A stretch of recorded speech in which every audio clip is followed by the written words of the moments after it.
Hello everyone, introduce myself. My name is Della Nazwa, MPM 2441111N1, and I'm from kelas MNG24C.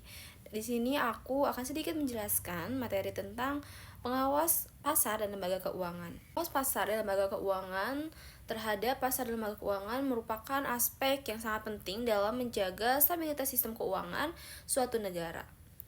Pasar dan lembaga keuangan memiliki peran strategis sebagai penghubung antara pihak yang memiliki kelebihan dana dan pihak yang membutuhkan dana. Tanpa adanya pengawasan yang efektif, aktivitas keuangan berpotensi menimbulkan risiko seperti praktik kecurangan, ketidakadilan pasar, hingga krisis keuangan yang dapat berdampak luas terhadap perekonomian nasional. Oleh karena itu, keberadaan lembaga pengawas menjadi instrumen utama dalam menciptakan sistem keuangan yang sehat, transparan, dan berkeadilan. Pengawasan pasar dan lembaga keuangan adalah institusi yang memiliki kewenangan untuk mengatur, mengawasi, dan menegakkan peraturan di sektor keuangan. Pengawasan ini mencakup berbagai aktivitas, mulai dari perbankan, pasar modal, industri asuransi, dana pensiun, hingga lembaga pembiayaan lainnya.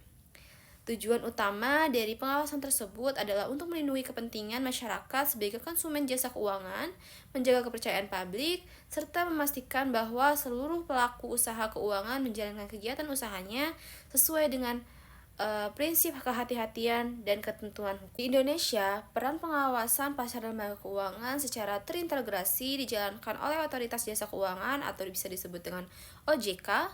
OJK dibentuk sebagai lembaga independen yang bertugas menyelenggarakan sistem pengaturan dan pengawasan terhadap seluruh kegiatan di sektor jasa keuangan. Kehadiran OJK diharapkan mampu meningkatkan aktivitas pengawasan yang sebelumnya terpisah-pisah, sehingga risiko sistemik dapat diminimalkan dan stabilitas keuangan nasional dapat terjaga dengan lebih baik.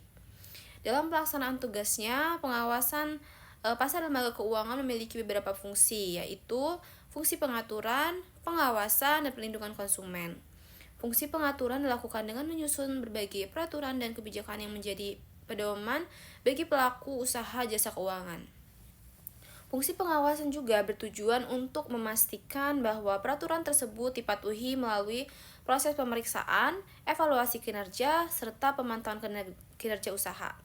Sementara itu, fungsi perlindungan konsumen dilakukan untuk menjamin hak-hak masyarakat sebagai pengguna jasa keuangan, termasuk penanganan pengaduan dan penyelesaian sengketa. Pengawasan pasar keuangan juga berperan penting dalam menciptakan pasar yang efisien dan berintegrasi. Dengan adanya pengawasan yang ketat, praktik-praktik yang merugikan seperti manipulasi pasar, insider trading, dan penyebaran informasi yang menyesatkan dapat dicegah.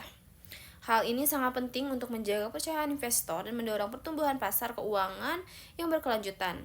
Pasar yang diawasi dengan baik akan memberikan rasa aman bagi pelaku ekonomi dalam melakukan aktivitas, investasi, dan transaksi keuangan. Selain itu juga, menjaga stabilitas dan keadilan, pengawas pasar dan lembaga keuangan juga berperan dalam mendukung pertumbuhan ekonomi. Sistem keuangan yang sehat memungkinkan penyaluran dana berjalan lebih efektif dan efisien, sehingga sektor real dapat berkembang secara optimal. Dengan demikian, pengawasan tidak hanya bersifat represif, tetapi juga preventif dan konsultatif dalam mendorong perkembangan sektor keuangan yang induktif dan berlanjut. Segitu saja penjelasan dari saya tentang pengawas pasar dan lembaga keuangan. Sampai ketemu di video selanjutnya. Terima kasih.